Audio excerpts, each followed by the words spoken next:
Hello नमस्कार।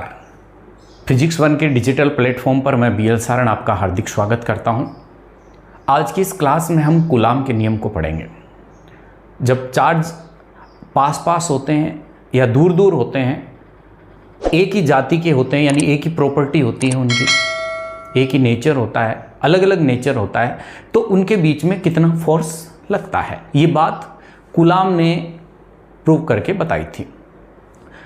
मान लो कि आपके पास एक चार्ज है Q1 और दूसरा चार्ज है आपके पास Q2। अगर ये दोनों एक ही नेचर के हैं तो इनके अंदर एक प्रतिकर्षण बल लगेगा, यानी ये एक दूसरे को धक्का देंगे। और अगर इनका नेचर एक नहीं है, यानी एक पॉजिटिव है और एक आपके पास नेगेटिव है, तो ये एक दूसरे को अट्रैक्ट करेंगे, यानी जो फोर्स लगेगा वो आकर्षण प्रकृति का होगा। ये तो दुनिया के सामने बता दिया, लेकिन होगा कितना, ये वैल्यू, ये फॉर्मूला जो है वो कूलाम ने अपने एक प्रिंसिपल से दिया था। और वो प्रिंसिपल क्या है, इन्होंने कहा था कि मान लीजिए कि दो चार्ज हैं और वो चार्ज एक दूसरे से r डिस्टेंस पर है,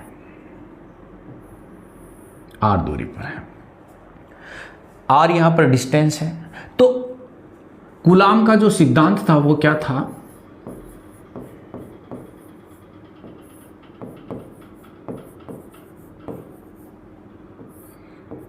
नियम ये था कि अगर कोई दो चार्ज, और ये घटना मान लीजिए किसी निर्वात में हो रही है, वैक्यूम, मीडियम भी हो सकता है, मीडियम होगा तो यहाँ पर एक अलग कांस्टेंट आएगा, और अगर यहाँ वैक्यूम है तो अलग कांस्टेंट आएगा। अगर ये घटना निर्वात में हो रही है और दो चार्ज r डिस्टेंस पर है, तो कूलाम का नियम था कि इनके बीच में जो लगने वाला जो बल है वो दोनों आवेशों की मात्रा, जो Q1 और Q2 है, के गुणनफल के समानुपाती होती है, अनुक्रमानुपाती होती है, प्रोपोर्शनल। और इनके मध्य की जो दूरी है उसके वर्ग के व्युत्क्रमानुपाती होती है, इनवर्सली प्रोपोर्शनल। यानी जैसे जैसे दूरी घटेगी बल बढ़ेगा, और जैसे जैसे दूरी बढ़ेगी बल घटेगा। अब कूलाम ने इन दोनों इक्वेशन को एक साथ लिख दिया, इक्वेशन नंबर 1 और इक्वेशन नंबर 2। ये कूलाम के थ्योरी से आया। इन दोनों को हमने मर्ज करके लिख दिया, Q1 Q2 अपॉन r²। अब अपन देखते हैं कि लेफ्ट हैंड साइड और राइट हैंड साइड में एक रिलेशन है, वो है प्रोपोर्शनल का। यानी इस साइड का ये मान बढ़ेगा तो ये मान बढ़ जाएगा, ये मान घटेगा तो ये मान घट जाएगा, इक्वल है नहीं। तो इन्होंने इस फॉर्मूले को इक्वल करने के लिए एक कांस्टेंट दिया, और वो था k Q1 Q2 upon r²। अब ये वेक्टर फॉर्म होता है, सदिश राशि होती है बल, इस वजह से इसको हमें r कैप में लिखना पड़ता है। r कैप क्या है, यूनिट वेक्टर है।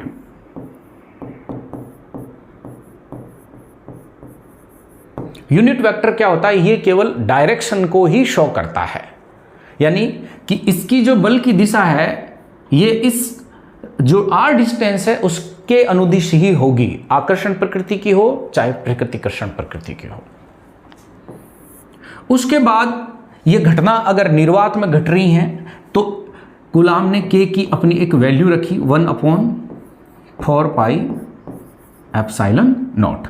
ये एप्सिलॉन नॉट क्या है, ये चीज बताता है कि ये घटना निर्वात में हो रही है। इसे निर्वात की विद्युतशीलता कहते हैं।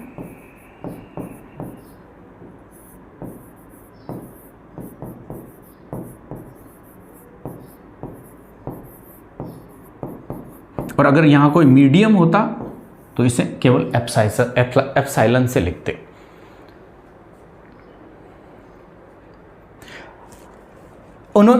एप्सिलॉन नॉट की एक अपनी वैल्यू होती है, वो वैल्यू कितनी होती है वो भी ये, क्योंकि ये कांस्टेंट है, epsilon naught equals to 8.54 cross 10 की पावर -12। इसकी एक यूनिट भी होती है, वो मैं भी आपको बताऊंगा। तो आपको ये वैल्यू याद रखनी जरूरी है। अब देखिए, जब ये पूरा फॉर्मूला जो है इसको यहां लिख देते हैं, तो कूलाम का जो फोर्स होता है वो F equals to Q1 Q2 upon 4 pi epsilon naught R square R cap. अब हम लोगों को एप्सिलॉन नॉट की वैल्यू, इस एप्सिलॉन नॉट की आपको वैल्यू पता है, इसकी यूनिट पता नहीं है, तो आप इस फॉर्मूले से इसकी यूनिट निकाल सकते हैं। मतलब epsilon naught equals to Q1 Q2 upon 4 pi F R square. यानी ये जो F है ये एप्सिलॉन नॉट की जगह चला जाएगा और एप्सिलॉन नॉट F की जगह चला जाएगा। दोनों पक्ष लेफ्ट हैंड साइड और राइट हैंड साइड आपके सामने है। अब आप इसकी यूनिट निकाल सकते हैं। कैसे? चार्ज है उसकी होती है कूलाम, तो यहाँ कूलाम डॉट कूलाम यानी कूलाम स्क्वायर अपॉन 4 पाई की यूनिट होती नहीं है, फोर्स की यूनिट होती है न्यूटन, फोर्स को न्यूटन में, और डिस्टेंस है तो दूरी मीटर में, तो यहाँ पे मीटर स्क्वायर होगा। यानी ये एप्सिलॉन नॉट, यानी आपको ये कंफ्यूजन नहीं होना चाहिए कि इसकी यूनिट क्या है, आप फॉर्मूले से इसको लिख सकते हैं। ये होगी coulomb square upon newton meter square. ये वैल्यू आपको ध्यान रखना है। अब जब आप इन सब वैल्यू को यहाँ पे रख दोगे तो आपके पास एक k की वैल्यू भी आनी चाहिए, और वो कितनी होती है 1/4 पाई। 4 का पाई का मान 3.14, और एप्सिलॉन नॉट की वैल्यू आपके पास ये रही। जब आप ये टोटल वैल्यू रखेंगे तो इसकी जो इसका जो कांस्टेंट मान है वो आएगा 9 क्रॉस 10 की पावर 9। अब इसकी भी अपनी एक यूनिट होती है। अब इसकी यूनिट को कैसे याद रखेंगे? क्योंकि एप्सिलॉन नॉट की जो वैल्यू है वो बट्टे में रखी जाएगी, बट्टे में रखी जाएगी, तो ये कूलाम स्क्वायर जो है यानी न्यूटन मीटर स्क्वायर ऊपर आ जाएगा और कूलाम स्क्वायर बट्टे में रह जाएगा। ये वैल्यू आपको दिमाग में रखनी चाहिए। तो आपको जो मुख्य बोर्ड की एग्जाम्स में और ध्यान रखने वाली बात है वो ये है कि पहले तो आपको कूलाम का प्रिंसिपल आना चाहिए, और उसके बाद आपको इसका फोर्स का मेन फॉर्मूला आना चाहिए।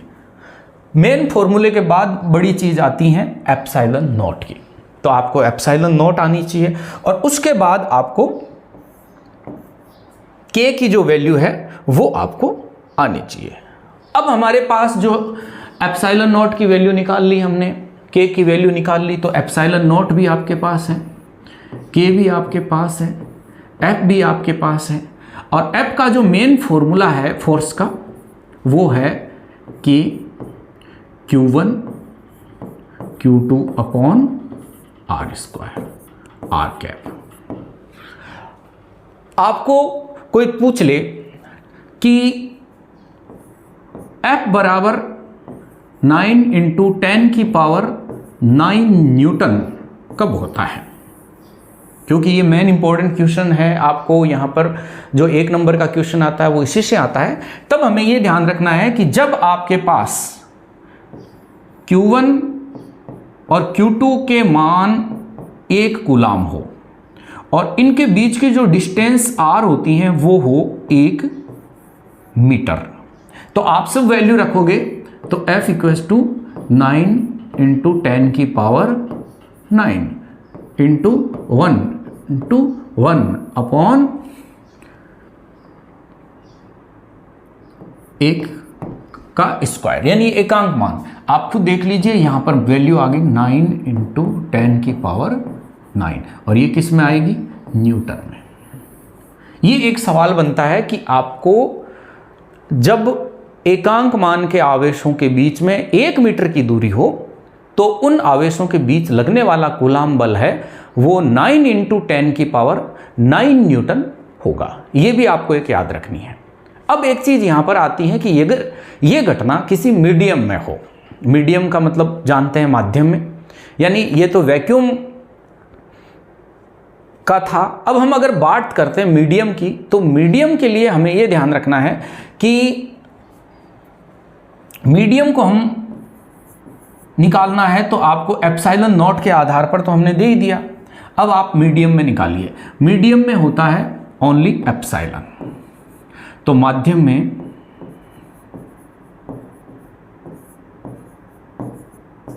बल, कौन सा बल? आपको कूलाम बल, Fm, फोर्स इन मीडियम। ये Fm, क्योंकि ये F0 था, K Q1 Q2 upon R²। अब इसमें K की जो वैल्यू है उसकी जगह आपको ये लिख देना है Q1 Q2 upon 4 pi epsilon R²। अब एप्सिलॉन जो है वो कहां से निकालेंगे हम? वो निकालेंगे हम रिलेटिव, जो यानी आपेक्षिक विद्युतशीलता होती है। और आपेक्षिक विद्युतशीलता क्या होती है? Epsilon R equals to epsilon upon epsilon naught. अब आप इससे, यानी जो माध्यम की विद्युतशीलता है उसमें निर्वात की विद्युतशीलता का भाग दे देंगे, जिससे हमें आपेक्षिक विद्युतशीलता प्राप्त हो जाएगी। और ये आपेक्षिक, तो माध्यम के लिए एप्सिलॉन R एप्सिलॉन नॉट, ये वैल्यू यहां पे रख देंगे जो आपको दिख रहा है। ये जो नीचे जो इक्वेशन है इसमें रख देंगे, तो आपको मीडियम में जो फोर्स आएगा वो आ जाएगा कितना? Q1 Q2 upon 4 pi epsilon R epsilon naught R²। अब आप कुछ एक चीज जज करिए कि आपको एक क्वेश्चन पूछा जा सकता है कि माध्यम में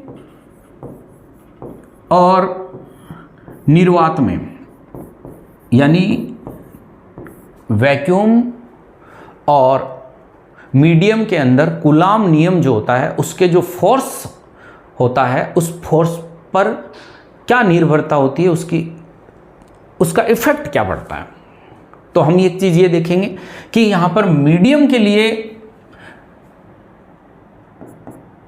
ये फॉर्मूला आपके पास है, और वैक्यूम के लिए F0 equals to Q1 Q2 upon 4 pi epsilon naught R² R²।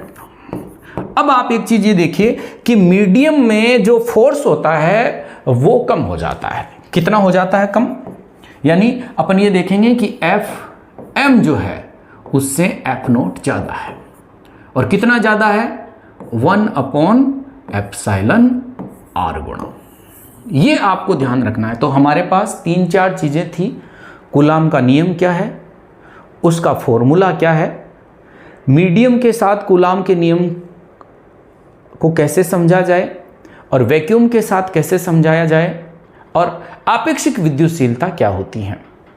एक होता है प्रोपोर्शनल और एक इन्वर्सली प्रोपोर्शनल, मतलब आपको अनुक्रमानुपाती और व्युत्क्रमानुपाती, ये चीज़ें हमें आनी चाहिए। और ये काफ़ी इंपॉर्टेंट है क्योंकि जितने भी बल है उनमें कूलाम बल एक इम्पोर्टेंट बल है।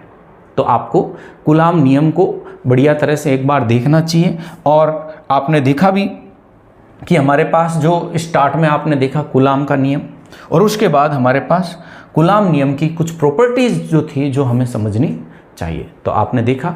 अगले वीडियो में हम कूलाम नियम का सदिश निरूपण पढ़ेंगे, यानी वेक्टर फॉर्म इसकी जानेंगे कि डायरेक्शन कब अट्रैक्टिव पोजीशन में होती हैं और कब बाहर की ओर यानी प्रतिकर्षण प्रकृति की होती हैं। तो आपको वीडियो देखने के लिए धन्यवाद। इसे लाइक करिए, शेयर करिए और चैनल को सब्सक्राइब करिए। धन्यवाद।